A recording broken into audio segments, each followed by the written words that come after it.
Abu Dhabi ADCC is the most prestigious on the planet. If it wasn't for that tournament, I wouldn't be sitting here. Now, tell me about Kron Gracie.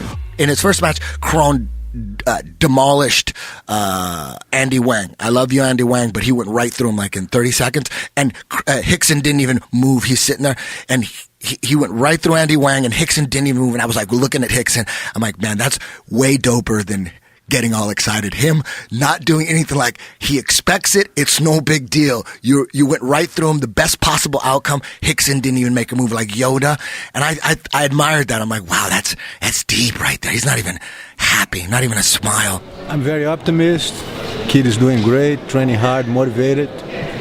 Just to see what's the battle results is. Oh, there's no questions. It's the evolutionary process of the athletes in all levels of strength, nutrition, techniques for the event, engagement with the rules. They all evolve. So it's a different era, different monsters out there. Kron Gracie versus Gary Tonin. Gary Tonin's a 21-year-old dude who he shocked everybody. That match was probably the greatest grappling match of all time. Gary Tonin and Kron Gracie. Kron Gracie gets his arm, straightens it out. He looks like he's going to break. He straightened his arm out. He wouldn't tap. They kept rolling, straighten his arm out. Everyone's going nuts. Everywhere he rolls, the arm, Kron is right there at every angle with the arm totally straight. It looked like it's going to break. Everybody's going, oh!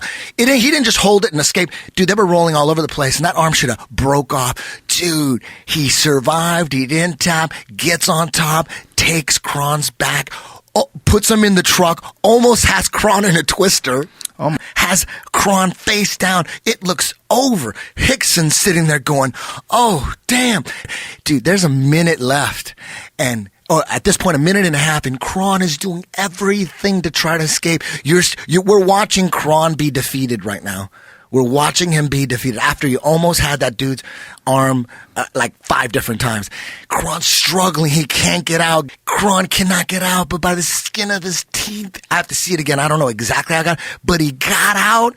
They stand up. Rickson looks at him and goes, you got 1 minute. Kron turns around, dude, takes him down, passes his guard. It takes a while. He gets his back. Dude, he squoze with 2 seconds left. Gary taps. Wow. It was the craziest submission match I've ever seen. The Gary Tonin fight, that was a close one, man. He escaped by the skin of his teeth, but that showed how awesome he is and how he can come back. It's awesome. This is an amazing weekend, man. I'm overdosed on epic matches. I don't know if I could take many more, but we still got the absolute left and the super fight. I think you might have to rush me to the hospital, pump my stomach. Yeah, I think the best Abu Dhabi match of all time is Kron versus Gary Tonin. That was fucking unbelievable. Jesus Christ. It doesn't get any crazier than that match right there. If you haven't seen it, watch it.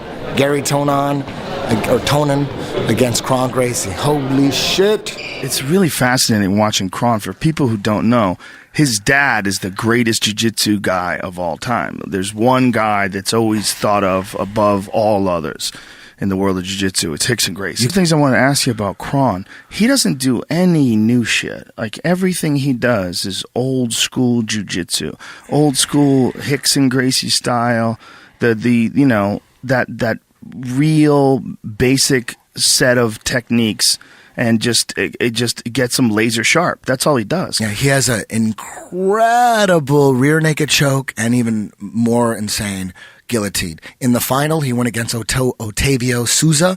He's one of the top Gracie Baja guy at that weight, at the 170. And, getting to this match, right? So it's the finals. Rickson Gracie sitting there. Kron and Otavio. They're going at it. Otavio decides to get inside Kron's head. And the way he's going to do that is keep staying away from him, not engage, slap him on the neck, push him away, frustrate him, because all Kron wants is submission. Right. He's like Marcelo Garcia. He just goes forward. Right. The submission is on Kron's mind. Right. For damn sure. That's what he wants. And he kept going forward. Otavio keeps pushing him away. Otavio's a bad motherfucker. He kept pushing. He beat Leo Vieira. I mean, he's legit one of the best. He's smacking his head, and Kron's looking over at the ref going, you know, what is he doing? Just smacking my neck, and he keeps walking backwards. I understood what Otavio was doing. He was trying to frustrate him, get inside his head, and it was working. He was getting pissed off, but you know what? It was also working on Rickson too. Rickson said, hey, and this is according, I didn't hear it personally, but this is according to what I heard, the reporters, it's all over the internet. So I may be wrong, but it appears to be correct based on the reports I read, that Rickson was, at first, he was like telling the ref, he keeps going backwards. He's not engaging. He keeps going backwards. He doesn't even want to fight. And then he said, he's chicken. And then he starts making chicken noises. He's like, "Pagop, pagop, pagop, pagop, pagop, pagop." Can you imagine Rickson doing that? Isn't that crazy?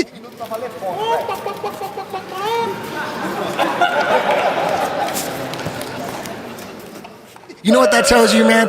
You know, there's some people out there that don't understand that, but as a father, I understand it. I do. It's like, you do anything for your kids. I know what you're saying. Even making chicken noises that could easily make you seem like you're childish. Easily. Right. But he don't care. All he cares about is very macho. He was willing to do anything it took to make Otavio engage, and it worked. Right. He engaged, took a shot. Kron guillotined him, the fastest guillotine ever. Soon as he took him down, Kron sat down, boom. It was over. Man, I don't know if it's online, but it was over like in 3 seconds or less than 3 seconds. Wow. And boom, he won the world championship, submitted everybody. That's amazing. Yeah. It's just amazing when you hear about a guy who's the son of the great master, like the greatest master ever. It's almost like a movie, you know? Yeah. And when he was young, you know, like I remember hanging out with him over at Rickson's house, you know, it's just like a young kid. He loved the fact that his dad was this, you know, I mean, can you imagine if that's your dad? He's just the greatest jiu-jitsu guy of all time. He's got to be the coolest shit ever. Yeah.